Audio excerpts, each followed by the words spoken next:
Shalom. Thank you Jesus. प्रभु यीशु मसीह के नाम से मैं आप लोगों को और एक बार धन्यवाद देता हूं। खास तौर से इस नए पेज के लिए मैं धन्यवाद देता हूं और इस पेज के लिए और इसको चलाने वाले हमारे मसीह में रेवरेंड एग्नल्स फिलिप के लिए मैं धन्यवाद देता हूं कि उनके द्वारा इस प्रकार का मुझे मौका आपके लिए मिला, आपके पास परमेश्वर के वचन को बांटना और परमेश्वर के लिए प्रभु के लिए कुछ संदेश को आपके तक पहुंचाना। ये मेरे लिए एक सौभाग्य की बात परमेश्वर के द्वारा मिली है। इसी के लिए हमारे रेवरेंट साहिबा के लिए मैं धन्यवाद देता हूं और आप सब लोग जो उनके साथ जुड़े हैं उन सारे लोगों को मैं धन्यवाद देता हूं। हमारा मुंबई की कलीसिया की तरफ से आप सब लोगों को मैं धन्यवाद देता हूं। परमेश्वर हमारे जीवन में बहुतायत से कार्य करने पाए और परमेश्वर अपनी महिमा अपने बच्चों के द्वारा लेने के लिए चाहता है और वो परमेश्वर जो है अपनी महिमा हमारे द्वारा बहुतायत से लेगा और उसी की महिमा के द्वारा परमेश्वर जो है हमारे जीवनों में भी बड़े से बड़े कार्य करेगा। इस विषय को हम अच्छी तरह से जानते हैं और इस विषय को हम अच्छी तरह से समझेंगे। हालेलुया। परमेश्वर के पवित्र नाम की महिमा और प्रशंसा होने पाए। आज जिस विषय के ऊपर मैं आपके लिए परमेश्वर के द्वारा एक प्रेरणा को पाकर मैं आपके सम्मुख में खड़ा हूं, उस स्क्रीन के ऊपर इस विषय का शीर्षक को आप देख सकते हैं। मैंने इस प्रकार का शीर्षक वहां पर लगाया है, नम्रता। जैसे प्रभु यीशु मसीह ने अपने मत्ती रचित सुसमाचार जिसको हम सब लोग पहाड़ी उपदेश के रूप में देखते हैं या प्रभु यीशु मसीह का एक पहाड़ी उपदेश कहते हैं, उस पहाड़ी उपदेश में प्रभु यीशु मसीह ने इस नम्रता के बारे में कहा। मेरे साथ खोलिए मत्ती रचित सुसमाचार की किताब, उसके 5वें अध्याय। वहां पर प्रभु यीशु मसीह ने कहा, मत्ती रचित सुसमाचार की किताब 5 अध्याय का 5वां वाक्य इस प्रकार से लिखा है, धन्य है वे जो नम्र है क्योंकि वे पृथ्वी के अधिकारी होंगे। हालेलुया। परमेश्वर के नाम की महिमा और प्रशंसा होने पर प्रभु मसीह यीशु ने अपना पहला सुसमाचार का किताब लिखते समय माफ कीजिएगा, अपना पहला उपदेश देते समय जिसको हम सब लोग पहाड़ी उपदेश कहते हैं, उसमें प्रभु यीशु मसीह ने एक नम्रता के बारे में दिखाया। और हम सब लोग जानते हैं कि परमेश्वर फिलिपियों का पत्री उसके 2 अध्याय में 8 वचन से लेकर 10 वचन तक अगर हम पढ़ते हैं तो प्रभु यीशु मसीह का स्वभाव इस प्रकार से नम्र रहा या यीशु मसीह का स्वभाव इस प्रकार से नम्र था कि वो अपने आप को शून्य बनाया बोलकर पौलुस फिलिपियों की पत्री को लिखता है। इसका अर्थ क्या है? हम हर एक लोगों के जीवन में जब हम मसीह का अनुकरण करते हैं या मसीह का फॉलो करते हैं तो हमारे अंदर हमारे स्वर्गीय परमेश्वर यानी प्रभु यीशु मसीह के सारे गुणों का स्वभाव हमारे अंदर होना चाहिए। इसी के लिए फिलिपियों के पत्री में इस प्रकार से वचन में लिखा हुआ, उसमें बढ़ते और जड़ पकड़ते हुए जाओ बोलकर लिखा है। इसका मतलब हमें हर दिन परमेश्वर में बढ़ना है और हर दिन उसमें जड़ पकड़ते हुए आगे की ओर बढ़ना है। यह हम सब लोगों के लिए, आप लोगों के लिए और मेरे लिए एक बड़ी सौभाग्य की और एक सेवकाई की बात है। हालेलुया। जो इसी प्रकार से एक नम्रता के बारे में आज हम कुछ लोगों के जीवन से कुछ बातों को देखने वाले। सबसे पहले मेरे साथ खोलिएगा मीखा नबी का किताब, मेरे साथ खोलिए। पुराना नियम में एक वचन मैं आपको दिखाना चाहता हूं। मेरे साथ खोलिए मीखा नबी का किताब, उसका 6 अध्याय का 8वां वाक्य।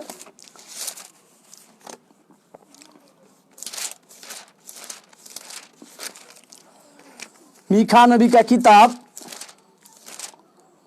6 अध्याय के 8वें वाक्य में वहां पर भी नम्रता के विषय में या हमारे जीवन में किस प्रकार से नम्रता की बातों को परमेश्वर चाहता है उसके विषय में मैं आपके लिए एक वचन पढ़ूं। मेरे साथ खोलिए मीखा नबी का किताब 6 अध्याय के 8वें वाक्य में। वहां पर इस प्रकार से कहता है, हे मनुष्य, वह तुझे बता चुका है कि अच्छा क्या है और यहोवा तुझसे यहोवा तुझसे इसे छोड़ और क्या चाहता है कि तू न्याय से काम करे और कृपा से प्रीति रखे और अपने परमेश्वर के साथ नम्रता से चले। हालेलुया। यहां पर मीका जो कि नबी था, वो उस समय के इजरायली लोगों के उस बातों के लिए इजरायली लोगों को परमेश्वर की उस योजना को समझाते हुए इस प्रकार का आशय को लाता है कि तुमसे परमेश्वर क्या चाहता है, या तुमको आप लोगों को क्या अच्छा है, या किस तरह से काम करना चाहिए, ये सारी बातें परमेश्वर आप लोगों को बता चुका है कह के मीका नबी इस बातों को लिखता है और ये कहता है कि केवल आप सब लोग एक नम्रता के साथ अगर परमेश्वर के सम्मुख में आते हैं, एक नम्रता का स्वभाव को लेकर यदि आप लोग परमेश्वर के सम्मुख जाते हैं, तो परमेश्वर अवश्य आप लोगों को इन सारी बातों में अगुवाई करता है।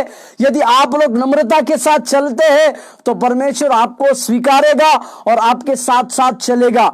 इस प्रकार का एक सबसे अच्छा उपदेश मीका नबी के द्वारा उस समय के लोगों के लिए दिया गया।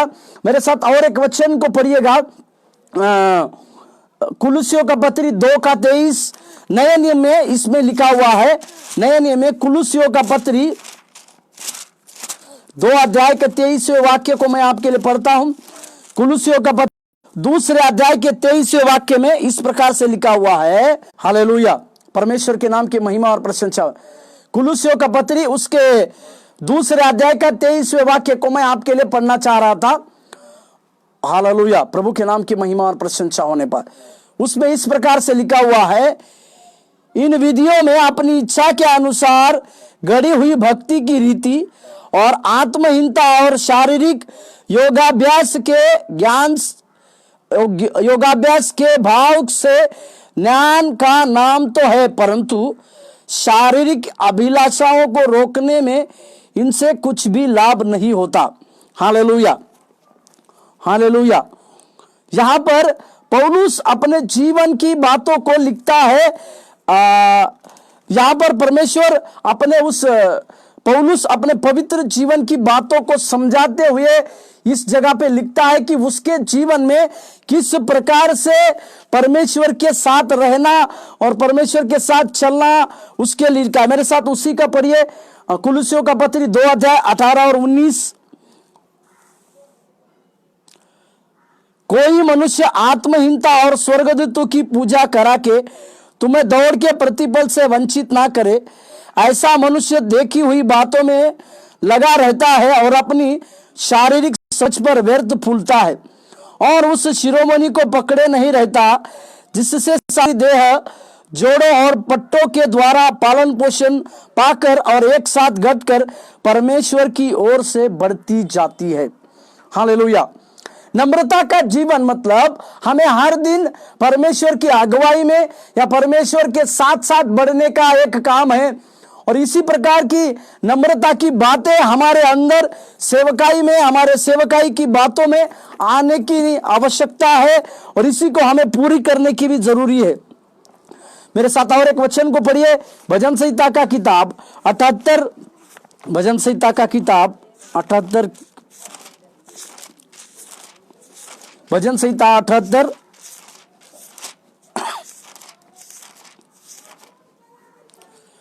उसमें 70 से लेकर 72वें वचन तक मैं आपके लिए पढ़ता हूं। भजन संहिता का किताब 78वां भजन संहिता 70, 71 और 72 मैं आपके लिए पढ़ता हूं।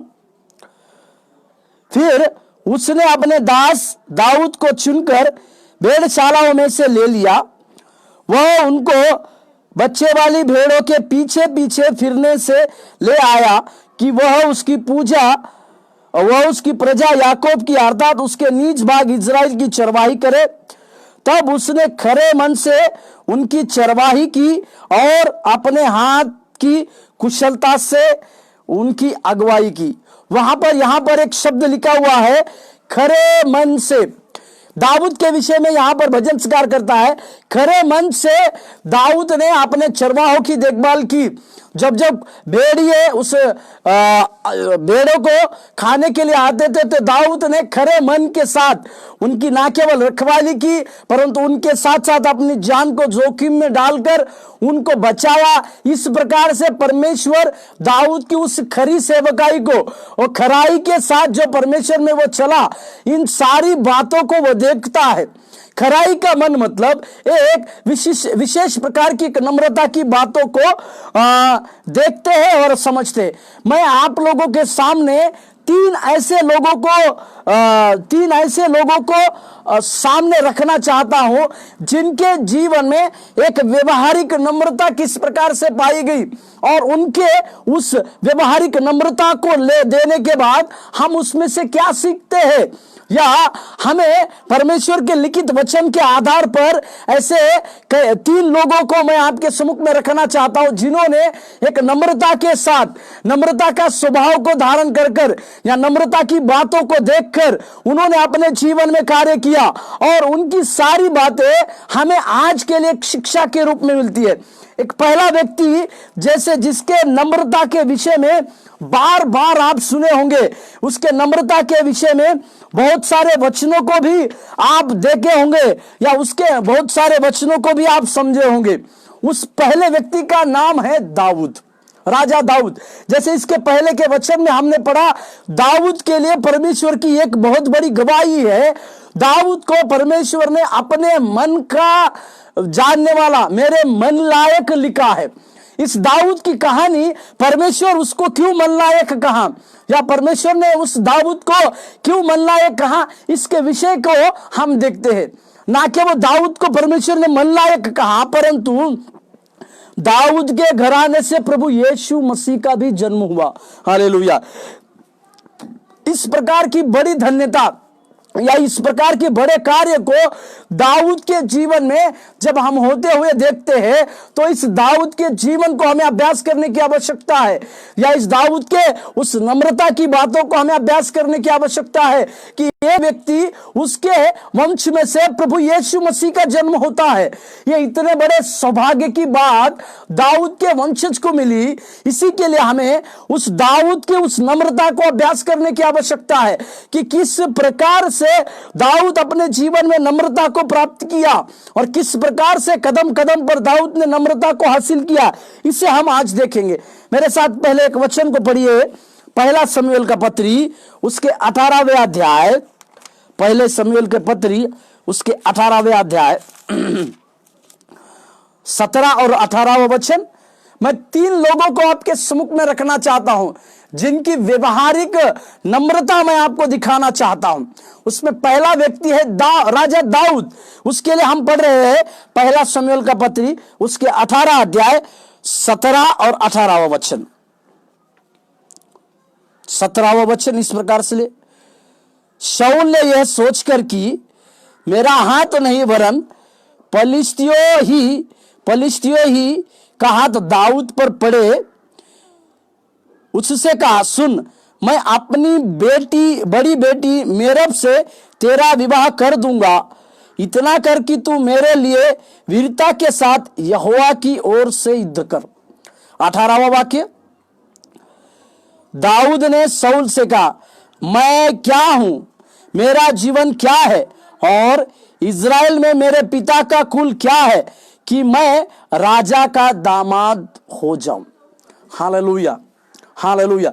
मैं यहां पर शाऊल जो कि राजा था, अभी शाऊल इस दाऊद के ऊपर ईर्ष्या रखता था, जलन रखता था, और जलन रखने के बाद वो इस प्रकार से कूट व्यवहार कर कि वो खुद दाऊद राजा को ना मारे, इसी के लिए पलिश्ती ही उसको मारे, इस प्रकार के षड्यंत्र को रखते हुए एक चालाकी से एक काम करता है। वो राजा शाऊल ये कहता है कि मेरी बड़ी बेटी मेरब से मैं तेरा विवाह करूंगा। एक बहुत बड़ा एक मौका को आ रहा है दाऊद के जीवन में, एक सुनहरा मौका उसको तलाश कर रहा है। वो सुनहरा मौका क्या है?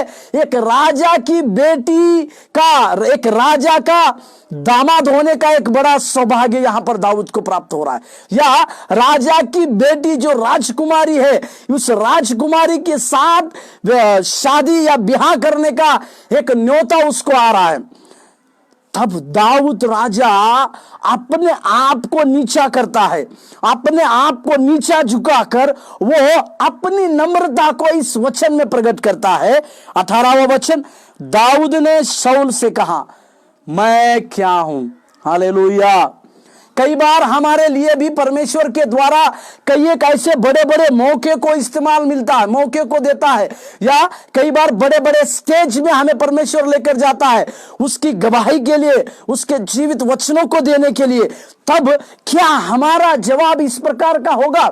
क्या हम इस दाऊद के समान, या कुछ लोगों में परमेश्वर हमारी वाहवाह करवाता है, या जहां कहीं भी हम जाते हैं कुछ लोग हमारे पास आकर सेल्फी खींचने या फोटो खींचने की मांग करते हैं, या हमारा यूट्यूब में ज्यादा से ज्यादा संदेश सुनने के बाद लोगों के अंदर एक ज्वाला फैलती है, या कई एक लोग हमें पहचान के मिलने के बाद हम इस प्रकार का जवाब देते हैं क्या? तो हमें आज इस बात को सीखना है। बड़े से बड़े एक मौका को प्रभु जब हमारे लिए उपलब्ध कराने की कोशिश करता है, या एक बहुत बड़ा मौका जब हमारे लिए आता है, तो उस मौके को देखने के बाद हमारे अंदर अहम नहीं आना है, तो परंतु हमारे अंदर ये बात को आना है, ये जवाब हमारा आना है, मैं कौन हूं? हालेलुया। मैं कौन हूं? इसका मतलब क्या है? राजा दाऊद अपनी पिछली बातों को देख रहा है। राजा दाऊद ये समझ रहा है कि मैं एक केवल चरवाहा, भेड़ बकरी की चरवाही करने वाला, परंतु आज उसके ऊपर परमेश्वर का इस प्रकार से अनुग्रह हो रहा है कि उसको राजा होने का अभिषेक किया गया, और अभी उसको एक राजकुमारी से ब्याह करने की बातें का सुनहरा अवसर दिया जा रहा है। Hallelujah, hallelujah. इसी के लिए दाऊद ने कहा, मेरा जीवन क्या है और इज़राइल में मेरे पिता का कुल क्या है कि मैं राजा का दामाद हो जाऊं? ना केवल दाऊद अपने कहता है, परंतु अपने पिता के घराने की बातों को लाता है, और वो कहता है कि मेरे अंदर इस प्रकार की योग्यता नहीं है कि मैं एक राजा का दामाद बन बैठूं, या मेरे अंदर एक प्रकार की कुछ भी विशेषता नहीं है कि इस राजकुमारी का मैं पति ठहर सकूं। मेरे प्रियो, मेरे सहकर्मियों, हमारे साथ इस सेवकाई करने वाले सारे लोग, आज हमें इस प्रकार की नम्रता को अपनाने की आवश्यकता है। आज प्रभु के वचनों का, सुसमाचार का प्रचार करने के लिए जब प्रभु हमें नई नई जगहों में लेकर जाता है, नए नए स्टेजों में हमें लेकर जाता है, नए नए लोगों, नए नए भिन्न भिन्न गांवों में लेकर जाता है, भिन्न भिन्न शहरों में, राज्यों में लेकर जाता है, हमें इस बात को समझने की आवश्यकता है, मैं कौन हूं, या मेरा घराना क्या है, कि परमेश्वर मेरे ऊपर इस प्रकार से एक अनुग्रह करे। इस प्रकार की बातें राजा दाऊद के पास थी, और राजा दाऊद ने इस प्रकार के 18वें वचन को अगर हम पढ़ते हैं तो राजा दाऊद की नम्रता को मैं आपको दिखाना चाहता हूं। एक बहुत बड़ा मौका, एक बहुत बड़ी अपॉर्चुनिटी आने के बावजूद राजा दाऊद एक नम्रता के साथ जवाब देता है। हालेलुया। और उसी का 23वें वचन को पढ़िए, पहला शमूएल का पत्री 18 अध्याय 23वें वचन। पहला शमूएल का पत्री 18 अध्याय 23वें वचन। तब शाऊल के कर्मचारियों ने दाऊद से ऐसी बातें कही, परंतु दाऊद ने कहा, मैं तो निर्धन और तुच्छ मनुष्य हूं, फिर क्या तुम्हारी दृष्टि में राजा का दामाद होना छोटी बात है? यहां पर फिर से राजा दाऊद को शाऊल ने अपनी वो बड़ी बेटी से ब्याह नहीं करवाया, परंतु उसको छोटी बेटी देने के बावजूद भी राजा दाऊद उस कर्मचारियों के सामने इस प्रकार से कह रहा है कि मेरी योग्यता नहीं है, मैं इस योग्य भी नहीं हूं कि उस राजा का दामाद बन सकूं, या मेरे पास कुछ भी खूबी नहीं है कि उस राजा का दामाद बनकर मैं काम कर सकूं, या उस राजकुमारी का मैं पति ठहर सकूं। इस बात को राजा की प्रतिक्रिया, उस दाऊद की प्रतिक्रिया को देखते हैं। हालेलुया। जब हम यीशु मसीह का अनुकरण करते हैं, प्रभु यीशु मसीह की सेवकाई को करते हैं, इसी के लिए शाऊल ने प्रेरित पौल ने एक बात को तीमुथी का पत्री पहले अध्याय के 12वें वाक्य में लिखा, मैं उस परमेश्वर का जिसने मुझे विश्वास योग्य समझकर अपनी सेवा के लिए बुलाया। इसे भी मैं एक नम्रता के रूप में ही देखता हूं। एक नम्रता के रूप का ही एक प्रार्थना दाऊद पौल यहां पर करता है कि उसने विश्वास योग्य समझा। आप लोगों को और हमको हमने नहीं, परंतु उस परमेश्वर ने विश्वास योग्य समझने के द्वारा हमारे पास इस प्रकार की सेवकाई को दिया। इसी के लिए हमें यह चाहिए कि हम दाऊद की तरह उस प्रकार से एक नम्रता की बातों में आए, या दाऊद की तरह एक नम्रता की स्वभाव में हम आए। और एक जगह की बातों को मैं और एक जगह पर आपको एक रेफरेंस में मैं लेके जाना चाहता हूं। मेरे साथ खोलिए पहला शमूएल की पत्री 24वें अध्याय और उसका 14वां वाक्य। पहला शमूएल का पत्री 24वें अध्याय 14वां पद, उसमें इस प्रकार से, इज़राइल का राजा किसका पीछा करने को निकला है और किसके पीछे पड़ा है? एक मरे कुत्ते के पीछे, एक पिस्सू के पीछे। Hallelujah, hallelujah. यहां पर दाऊद अपने आप के बारे में जब प्राण बचाकर, जब शाऊल से प्राण बचाकर दाऊद भाग रहा है, तो अपने आप को इस प्रकार से कहता है कि राजा एक किसको ढूंढ रहा है या किसके पीछे लगा है? एक पिस्सू के पीछे। मतलब वो दाऊद अपनी अहमियत या अपने आप को इस प्रकार से शून्य समझता है, अपने आप को इस प्रकार से शून्य या अपने आप को लायक नहीं समझता है कि ये उसके। और मेरे साथ खोलिए 26 पहला शमूएल की पत्री 26 अध्याय के 7वें वाक्य। पहला शमूएल की पत्री 26 अध्याय के 7वें वाक्य में, अतः दाऊद और अबीशै रातों रात उन लोगों के पास गए और क्या देखते हैं कि शाऊल गड़ियों की आड़ में पड़ा सो रहा था और उसका भाला उसके सिरहाने भूमि पर गड़ा है और अब्नेर और योद्धा लोग उसके चारों ओर पड़े हुए हैं।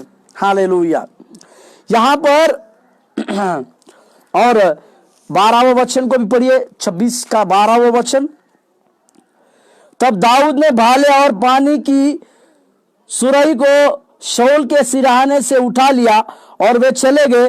किसी ने इसे न देखा और न जाना और न कोई जागा, क्योंकि वे सब इस कारण सोए हुए थे कि यहोवा की ओर से उनमें भारी नींद समा गई थी। मैं यहां पर एक बात को बताना चाहता हूं। यहां पर दाऊद अपने जीवन को कम समझता है। दाऊद उस शाऊल से अपने प्राण को लेकर भागने की आवश्यकता को समझता है और भाग रहा है, परंतु परमेश्वर यहोवा की ओर से राजा शाऊल और उसके साथ में रहने वाले सारे लोगों के आंखों में एक नींद को समाई जाती है और वे लोग नींद में सो जाते हैं। तब दाऊद वहां से निकल जाता है बोलकर हम देखते हैं। परंतु दाऊद वहां से निकल जाने के बाद एक व्यक्ति मैं आपको दिखाना चाहता हूं जो दाऊद के विषय में कुछ अच्छी खबर को देता है। मेरे साथ खोलिए पहला शमूएल का पत्री उसके 22वें अध्याय और 14वां वाक्य। पहला शमूएल के पत्री उसके 22वें अध्याय और वाक्य 14। अहीमेलेक ने राजा को उत्तर देकर कहा, तेरे समस्त कर्मचारियों में दाऊद के तुल्य विश्वास योग्य कौन है? वह तो राजा का दामाद है और तेरी राज्यसभा में उपस्थित हुआ करता और तेरे परिवार में प्रतिष्ठित है। अभी यहां पर राजा दाऊद के उस नम्रता के स्वभाव के कारण, राजा दाऊद को अपने आप को छोटा समझने के कारण, राजा दाऊद को परमेश्वर को ऊंचा करने के द्वारा यहां पर अहीमेलेक के द्वारा राजा दाऊद की प्रशंसा की जा रही है। राजा दाऊद के बारे में एक अच्छाई की बातें कही जा रही है। वो अहीमेलेक दाऊद को विश्वास योग्य कहता है और उसको प्रतिष्ठित भी कहता है। मेरे प्रियो, मेरे सहकर्मियों, जब हम परमेश्वर की बातों को नम्रता के साथ स्वीकार करते हैं या परमेश्वर के साथ साथ चलते हुए हमारे जीवन में जब नम्रता का स्वभाव रहता है, तो हमारी गवाही की बातें और लोग देते हुए आप और हम देखेंगे। हमारे जीवन में कितने भी क्यों संघर्ष आने पाए, हमारे जीवन में कितनी भी क्यों कठिनाइयां आने पाए, परंतु हमारे जीवन की गवाही और लोगों के द्वारा देते हुए आप और हम सुनेंगे और समझेंगे। इस प्रकार से और एक बार बार चोट खाने वाले ही जब हम बार बार चोट खाते हैं तो ही हम प्रभु से ऊंची जगह प्राप्त कर सकते हैं। इस दाऊद को देखिए, एक राजा का दामाद बन गया है। अभी राजा के बाद वही उस जगह का राजा है, परंतु इस राजा दाऊद को अपना प्राण लेकर भागने को पड़ा, परंतु उसके जीवन में बार बार उसके मन में एक चोट खाई गई।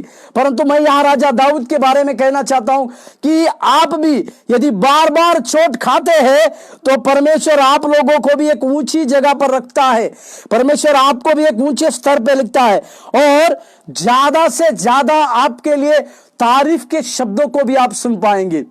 यहां आपकी बातों की तारीफ आपके पीछे होगी, आपकी तारीफ गवाही के रूप में होगी। इसलिए हमें नम्रता होनी चाहिए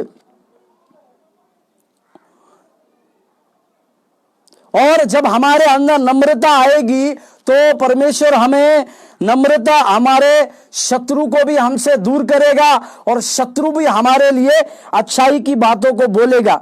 इस विषय को हमें समझने की आवश्यकता है। और एक वचन मैं दाऊद के लिए पढ़ना चाहता हूं, मेरे साथ खोलिएगा, पहला शमूएल 26:20। पहला शमूएल की पत्री 26वें अध्याय और उसका 20वें वाक्य। पहला शमूएल की पत्री उसके 26 उसका 20। इसलिए अब तेरा लहू यहोवा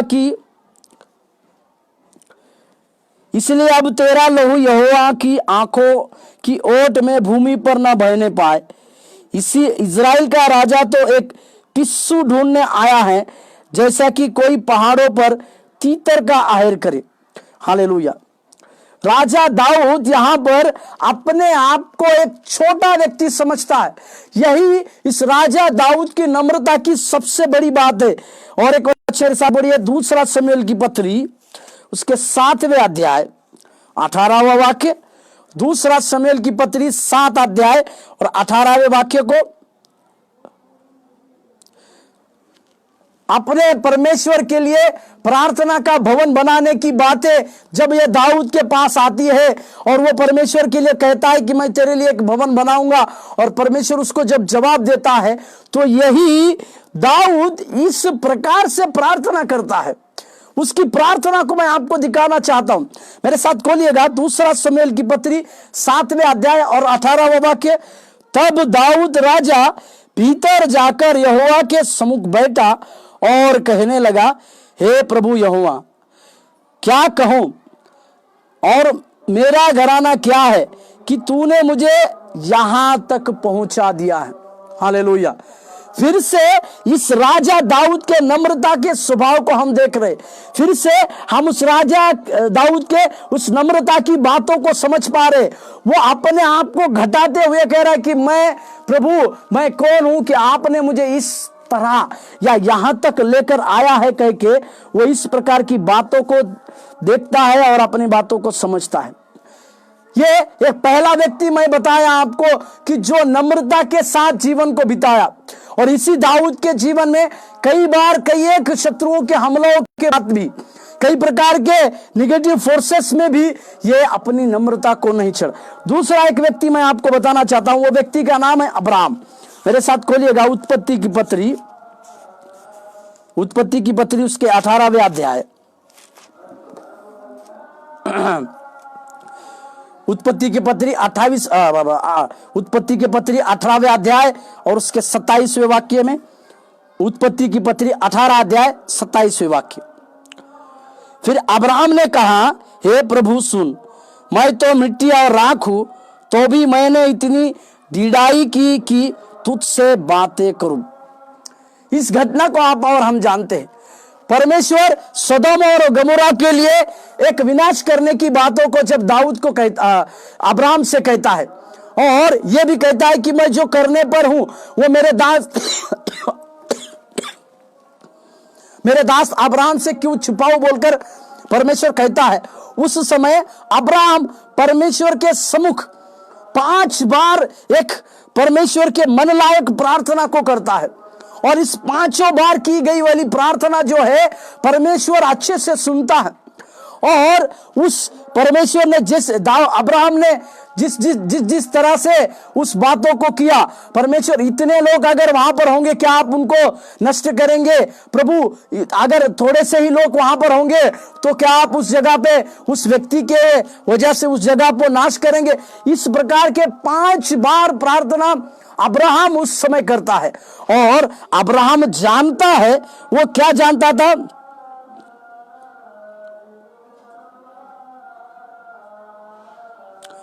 27वें वाक्य में जब परमेश्वर को इतनी सारी बातें कहने के बाद परमेश्वर के द्वारा अब्राहम जानता है कि परमेश्वर ने उसकी बातों को सुना, परमेश्वर उसकी बातों को कहमाना।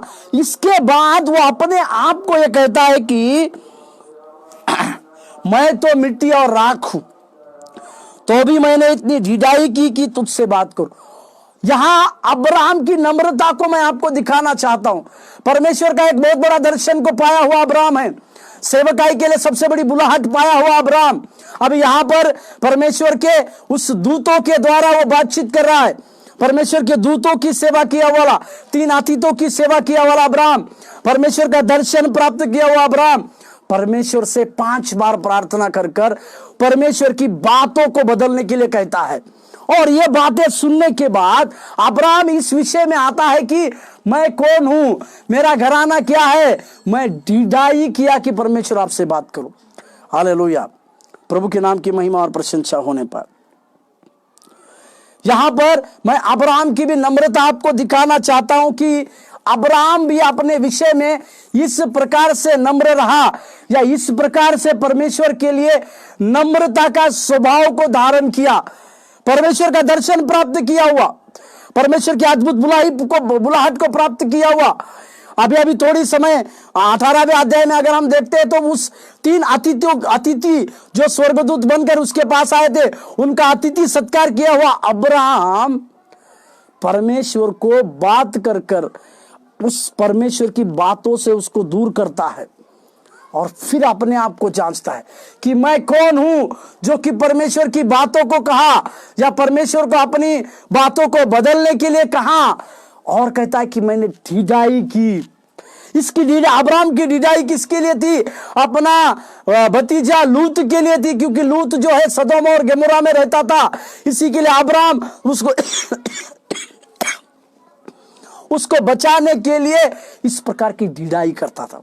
और हम जानते हैं कि इसी की प्रार्थना के द्वारा, अब्राहम की प्रार्थना के द्वारा, जब परमेश्वर ने सदोम और गमोरा के पूरे शहर को नष्ट करने की बातों को किया, तब परमेश्वर ने अपने दूत को भेजकर सदोम गमोरा में से उस लूत को बाहर निकाला, लूत और उसके परिवार को बाहर निकाला, और उसके बाद ही उस सदोम और गमोरा को पूरी तरह से नष्ट किया। हालेलुया। एक बहुत बड़ी प्रार्थना को करने वाला अब्राहम, परमेश्वर से सबसे श्रेष्ठ बुलाहट पाया हुआ अब्राहम, जिसके विषय में भी परमेश्वर कहता है कि मैं अपने दास अब्राहम से कुछ बातों को क्यों छिपाऊं।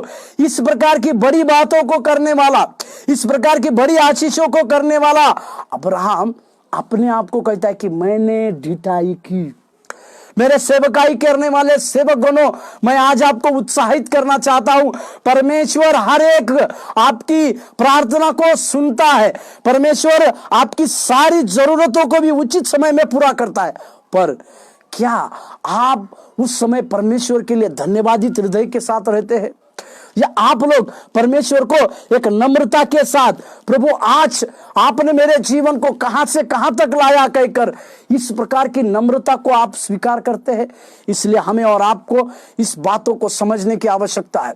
हमें और आपको ये बात समझने की आवश्यकता है और जानने की भी आवश्यकता है कि परमेश्वर हम लोगों के साथ बर्ताव करता है और हम लोगों के साथ कार्य करता है।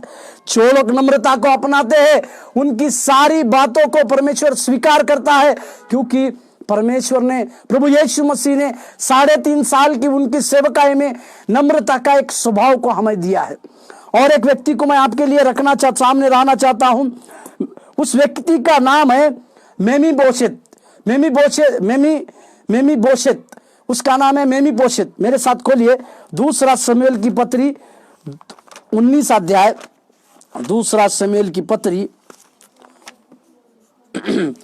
मेमी-बोशेत के बारे में लिखा हुआ है, मेमी-बोशेत के बारे में लिखा हुआ है दूसरा शमूएल का पत्री उसके 19वें अध्याय, दूसरा शमूएल की पत्री की किताब उसका 19वें अध्याय।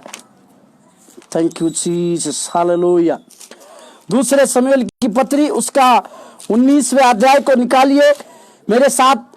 यहां पर एक व्यक्ति को मैं आपके साथ दिखाना चाह रहा हूं। वो अपने दोनों पैर से लंगड़ा है।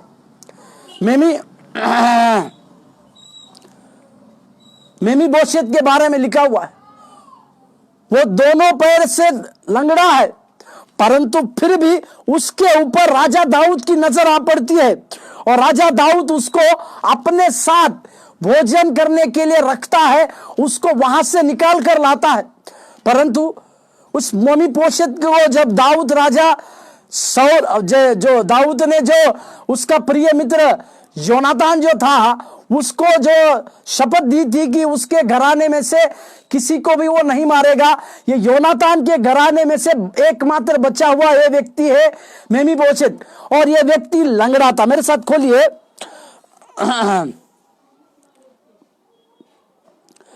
दूसरा शमूएल की पत्री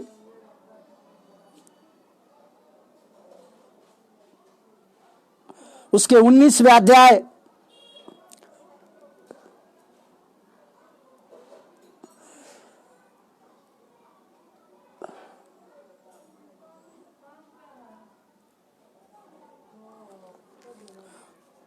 मेरे साथ खोलिए 19वें अध्याय का 30वां वाक्य मैं आपके लिए पढ़ना चाहता हूं।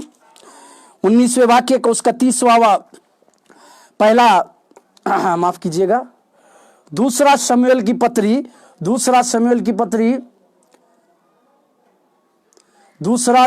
पत्री उसके 19वें अध्याय और 30वां वाक्य मैं आपको पढ़ता हूं। तब मेमी-बोशेत ने राजा से कहा, मेरा प्रभु राजा जो कुशल क्षेम से अपने घर आया है, इसलिए सीबा ही सब कुछ ले ले। Hallelujah, hallelujah. प्रभु के नाम की महिमा और प्रशंसा होने पाए। धन्यवाद।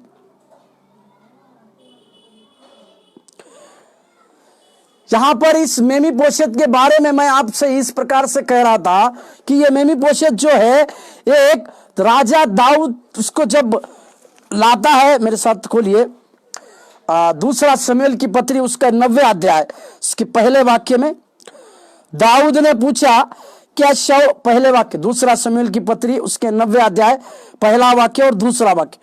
दाऊद ने पूछा क्या शाऊल के घराने में से कोई अब तक बचा है जिसको मैं योनातान के कारण प्रीति दिखाऊं? शाऊल के घराने का सीबा नामक एक कर्मचारी था। वो दाऊद के पास बुलाया गया और जब राजा ने उससे पूछा क्या तू सीबा है, तब उसने कहा हाँ, तेरा दास यही है। राजा ने पूछा क्या शाऊल के घराने में से कोई अब तक बचा है जिसको मैं परमेश्वर की प्रीति दिखाऊं? सीबा ने राजा से कहा हाँ, योनातान का एक बेटा तो है जो लंगड़ा है। हालेलुया। मेमी-बोशेत जो योनातान का एक बेटा है बोलकर लिखता है, परंतु वो लंगड़ा है। अभी उसके ऊपर राजा दाऊद की कृपा हो रही है, उसके ऊपर राजा दाऊद एक अनुग्रह कर रहा है और उसके ऊपर एक अनुग्रह करने के बाद राजा दाऊद उसको वहां से बुला लेता है अपने पास और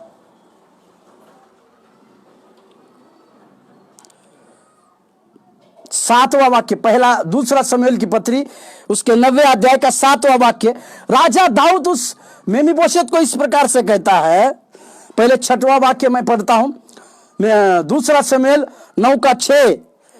जब मेफीबोशेत जो योनातान का पुत्र और शाऊल का पोता था दाऊद के पास आया, तब मुंह के बल गिर के दंडवत किया। दाऊद ने कहा, हे मेफीबोशेत। उसने कहा, तेरा दास को क्या आज्ञा। 7, दाऊद ने उससे कहा, मत डर, तेरे पिता योनातान के कारण मैं निश्चय तुझको प्रीति दिखाऊंगा और तेरे दादा शाऊल की सारी भूमि तुझे फेर दूंगा और तू मेरी मेज पर नित्य भोजन कर। यहां पर राजा दाऊद मेफीबोशेत को एक बहुत बड़ा मौका को दे रहा है। वो कहता है कि मेरी प्रीति तेरे ऊपर रहेगी और मैं तेरे दादा शाऊल के कारण तेरे पास उसकी जितनी जमीन थी वो सारी जमीन मैं तुझे दे दूंगा और तू तेरे जीवन भर मेरे मेज के बैर बैठकर खाना खाएगा। इस प्रकार की बड़ी बात या इस प्रकार की बहुत बड़ी मेफीबोशेत के जीवन में एक बहुत बड़ी बात देने के बाद होने के बाद जब अभी मेफीबोशेत के जीवन में एक बात आती है, वो क्या आती है? मेरे साथ उसी को पढ़िए। 19 का 30वां वाक्य, 2 शमूएल 19:30। तब मेफीबोशेत ने राजा से कहा, मेरा प्रभु राजा जो कुशल क्षेम से अपने घर आया है, इसीलिए सीबा ही सब कुछ ले ले। Hallelujah, hallelujah. मैं यहां पर मेफीबोशेत की वो नम्रता को आपको दिखाना चाहता हूं। सब कुछ वो सीबा को देने के लिए तैयार हो रहा है। संपत्ति, मेफीबोशेत ने संपत्ति से ज्यादा अधिक महत्व राजा दाऊद के साथ बैठकर खाना खाने के लिए दिया। हालेलुया, प्रभु के नाम की महिमा और प्रशंसा होने पाए। राजा दाऊद के मेज पर बैठकर खाना खाने के लिए जो आनंद मेफीबोशेत को मिलने वाला था और जो आनंद उसके जीवन में था, उस आनंद को वो स्वीकारा। एक नम्रता का, व्यवहारिक नम्रता को दिखाया। उसने कहा, मेरा सब कुछ, मेरे पास की जमीन, मेरे पास राजा दाऊद जो जो कुछ देने वाला है, वे सारी बातें इस सीबा को दी जाए। मुझे केवल वो अनुग्रह चाहिए जो राजा दाऊद ने मेरे ऊपर किया है कि उस नित्य उसके मेज के ऊपर भोजन करने का अनुग्रह। Hallelujah, hallelujah. मेरे प्रियो, मैं यहां पर एक बात आपको सिखाना चाहता हूं कि हम लोग परमेश्वर के लिए कितना धन्यवादित होते हैं, या हम लोग जब परमेश्वर हमें ऊंचे लेवल में लेकर जाता है, या सेवकाई की एक ऊंची लेवल को परमेश्वर हमें लेकर जाता है, या परमेश्वर हमारे साथ लगातार चलता है, उस समय में हम परमेश्वर के लिए कितना धन्यवादित है, या हम लोग परमेश्वर के लिए कितना धन्यवादित हृदय के साथ आते हैं। इस बातों को हमें आज समझने की आवश्यकता है। मैं उस परमेश्वर प्रभु यीशु मसीह की नम्रता को दिखाना चाहता हूं, जो कि उसके सम्मुख में अंतिम भोज के लिए उसके सारे चेले लोग बैठे हैं, सारे शिष्य लोग बैठे हैं। और प्रभु यीशु मसीह, यूहन्ना के 13वें अध्याय में अगर हम पढ़ते हैं, यीशु मसीह एक अंगोछा लेकर अपने कमर को बांधते हैं और उन सारे चेले लोगों के पैर देने के लिए तैयार होते हैं। हालेलुया। उन चेलों की बातों को आप जानते हैं। कुछ समय के बाद जो यहूदा इस्करियोत प्रभु यीशु मसीह को पकड़वाने वाला था, प्रभु यीशु मसीह ने उसके भी पैर को धोए। जो चिंगी लेने वाले थे, जो थोमा जो था, वो प्रभु यीशु मसीह के ऊपर आने वाले दिनों में एक डाउट करने वाला था, उसके भी प्रभु यीशु मसीह पैर को धोए। इसका मतलब एक सबसे बड़ी नम्रता को सिखाने वाला, हमारे लिए एक आदर्श नमूना प्रभु यीशु मसीह भी है। उस प्रभु यीशु मसीह ने हमें इस बातों को सिखाया। उस प्रभु यीशु मसीह ने हमें एक नम्रता का उदाहरण को दिया कि किसी भी परिस्थिति, किसी भी तरह की परिस्थिति हमारे और आपके जीवन में क्यों ना आए, या किसी भी तरह की परेशानी हमारे जीवन में क्यों ना आए, किसी भी तरह के तूफान हमारे जीवन में क्यों ना आए, परंतु हम नम्रता के साथ आगे चलेंगे तो परमेश्वर हमें ऊंचा उठाएगा। हालेलुया। इसी के लिए और नम्रता के बारे में लगातार आप कई एक बारे में प्रचार को सुने होंगे। मैंने आपको 3 व्यक्तियों को दिखाने की कोशिश किया। मैंने आपको दाऊद की व्यवहारिक नम्रता को दिखाया कि एक राजा का दामाद बनने का अनुग्रह आ रहा है, परंतु अपने आप को कम समझ रहा है, अपने आप को छोटा कर रहा है। वो उस बातों को याद दिला रहा है कि मैं और मेरा घराना क्या है। फिर वो मैंने अब्राहम को बताया, मैंने अब्राहम को, जिस अब्राहम को परमेश्वर ने अपना मित्र को कहा, जिस अब्राहम के बारे में परमेश्वर ने कहा मैं जो बातें करने पर हूं मैं मेरे मित्र अब्राहम से क्यों छिपाऊं, इस प्रकार की महान बातों को परमेश्वर ने कहा।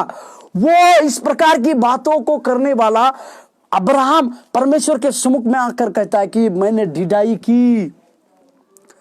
और एक व्यक्ति में भी पहुंचे जिसके पास सब कुछ, उसको सब कुछ लौटाने के लिए प्रभु दाऊद तैयार है, सब कुछ उसका जो छीना गया है सब उसको लौटाने के लिए तैयार है, परंतु मेमीपोशेत ने नम्रता के साथ उसको एक बात को कहा कि मैं जो हूं, मुझे इन सबसे ज्यादा राजा दाऊद के उस मेज पर बैठकर खाना खाने का जो अनुग्रह मिला है वो मेरे लिए सबसे ज्यादा है। हालेलुया। प्रभु हमसे बातचीत करने पाए। आइए हम प्रार्थना करें। दयानिधि प्रभु, हम धन्यवाद देते हैं इस नम्रता के विषय में। प्रभु आपने हमको भी सिखाया प्रभु, ना केवल दाऊद की नम्रता को हम देखें और सीखे प्रभु, परंतु परमेश्वर आप हमारे जीवन में भी कार्य करने के लिए हम प्रार्थना करते हैं। राजा तेरी दया हमारे साथ बनने पाए प्रभु, नम्रता के साथ जीवन बिताते हुए प्रभु, जिस प्रकार से प्रभु यीशु मसीह ने सेवकाई को अंजाम दिया उसी प्रकार से सेवकाई को अंजाम देने के लिए आप हमें सहायता और मदद करने के लिए भी प्रार्थना करते। तो हमारे जीवन में लगातार दया दिखा, तो हमारे जीवन में लगातार अनुग्रह दे, तो हमारे जीवन में लगातार कार्य करने के लिए भी हम प्रार्थना करते हैं। राजा तो अपने आशीष, तो अपना अनुग्रह हमारे साथ दे प्रभु, और नम्रता के साथ प्रभु हमें तू लिए चलने पाए प्रभु। धन्यवाद देते हैं, तेरी महिमा और आदर को मांगते प्रभु, यीशु मसीह के नाम से इस प्रार्थना को मांगते। आमीन। Thank you. प्रभु आपको आशीष दे।